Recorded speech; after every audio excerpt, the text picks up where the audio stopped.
Saudi अरब, मिस्र, तुर्की और पाकिस्तान के बीच एक नया गुट बनता दिख रहा है। कूटनीतिक गलियारों में इसे इस्लामिक क्वाड जिसे नाम से पुकारा जा रहा है। हालांकि अभी तक इसे औपचारिक सैन्य गठबंधन कहना जल्दबाजी होगी, मगर संकेत साफ है कि चारों देश किसी बड़े फ्रेमवर्क की दिशा में आगे बढ़ रहे हैं। अब सवाल है कि अचानक ऐसी हलचल क्यों बढ़ गई है। ये कवायद पूरे ऐसे समय में हो रही है जब ईरान और अमेरिका के बीच तनाव ने पूरे मध्य पूर्व को अस्थिर बना दिया है। ऊर्जा सप्लाई, समुद्री रास्ते और सुरक्षा, तीनों ही मोर्चों पर खतरे बढ़ रहे हैं। ऐसे में चारों देश समझ रहे हैं कि अकेले चलना अब मुश्किल हो सकता है, इसलिए साथ मिलकर रणनीति बनाने की कोशिश हो रही है। तुर्की के शहर अंताल्या में होने वाले अंटाल्या डिप्लोमेसी फोरम इस पूरे घटनाक्रम का बड़ा मंच बन गया। यहाँ इन चारों देशों के विदेश मंत्रियों की एक अहम मीटिंग होने वाली है, जो आधिकारिक कार्यक्रम के इतर होगी, यानी पर्दे के पीछे गंभीर बातचीत होगी। दिलचस्प बात यह है कि ये कोई पहली बैठक नहीं। पहली मीटिंग रियाद में हुई, दूसरी इस्लामाबाद में और अब तीसरी अंताल्या में होने जा रही है। लगातार बैठकों से साफ है कि मामला सिर्फ चर्चा तक सीमित नहीं, बल्कि ठोस ढांचे की ओर बढ़ रहा है। अब सवाल है कि इस नए गुट का असली मकसद क्या है। ऊपर से देखा जाए तो ये पहल क्षेत्रीय स्थिरता और सुरक्षा सहयोग के नाम पर है, लेकिन इसके पीछे कई परतें हैं। सामूहिक सुरक्षा फ्रेमवर्क बनाना, खुफिया और सैन्य सहयोग बढ़ाना और आर्थिक तालमेल मजबूत करना, बड़े वैश्विक मुद्दों पर एक जैसी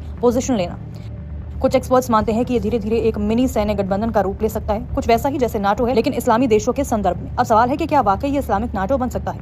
यहीं पर कहानी दिलचस्प है और उलझी भी हुई है। चारों देशों के अपने अपने हित और टकराव है। तुर्की और मिस्र के बीच पहले राजनीतिक मतभेद रहे हैं। सऊदी अरब और तुर्की की नेतृत्व की होड़ है। पाकिस्तान की अपनी आर्थिक और सुरक्षा चुनौतियां हैं। ऐसे में विशेषज्ञ मानते हैं कि नाम बड़ा असर सीमित भी हो सकता है। इतिहास गवाह है कि मुस्लिम देशों के कई मंच, जैसे कि ऑर्गेनाइजेशन ऑफ इस्लामिक ऑपरेशन, अक्सर एकजुट सैन्य प्रतिक्रिया देने में असफल रहे हैं। अब सवाल है कि फिर भी ये जरूरी क्यों है, क्योंकि अब समीकरण बदल रहे हैं। पश्चिमी देशों पर निर्भरता कम करने की कोशिश है, क्षेत्रीय समस्याओं का रीजनल सॉल्यूशन, चीन और रूस जैसे देशों के बढ़ते प्रभाव के बीच संतुलन। ये पूरा घटनाक्रम भारत के लिए भी एक महत्वपूर्ण चुनौती हो सकता है। वो इसलिए क्योंकि सऊदी अरब भारत का बड़ा तेल सप्लायर और ट्रेड पार्टनर है। मिस्र के पास स्वेज नहर है, जो वैश्विक व्यापार की लाइफलाइन है। तुर्की की डिफेंस इंडस्ट्री तेजी से मजबूत हो रही है और पाकिस्तान तो पहले से ही भारत का प्रतिद्वंदी है।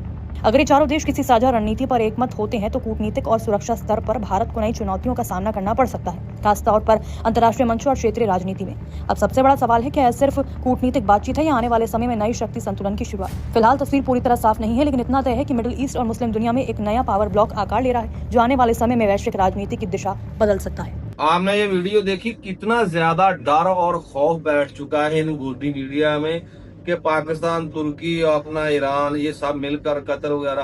तो ये बहुत बड़ा एक अपना मुस्लिम नेटो का जो शेप बन रही है, वहां पर ये डिस्कस कर रहे हैं। देखेंगे एक वक्त आना है कि मुसलमानों ने इकट्ठे होना है। ये कोई जरूरी नहीं होता कि हम एक दूसरे के खिलाफ मफादात का टकराव की वजह से ही होते हैं, लेकिन इस वक्त जो है ना, जो आप लोगों की जो पॉलिसियां, जो गंदी चालें हैं कफार की, उसकी वजह से मुसलमान जो मुल्क है ना, वो अपने आप को यकजा करना कि कुदरती माहौल है पाकिस्तान का या तुर्की आ गया, अगर सऊदी अरब का, और इसमें ईरान भी शामिल होगा। देखना कि हमारा एक ऐसा इत्तेहाद बनेगा, अगर जो भी हमारे खिलाफ आएगा हम उसको मुंह तोड़ जवाब देंगे। आपको ये वीडियो कैसी लगी, इसका कमेंट्स में बताना है। ऐसे ही इंडिया की रिएक्शन वाली, जो कि इंडिया चीखता चलाता रहता है, वीडियो आपके साथ शेयर करता रहता है।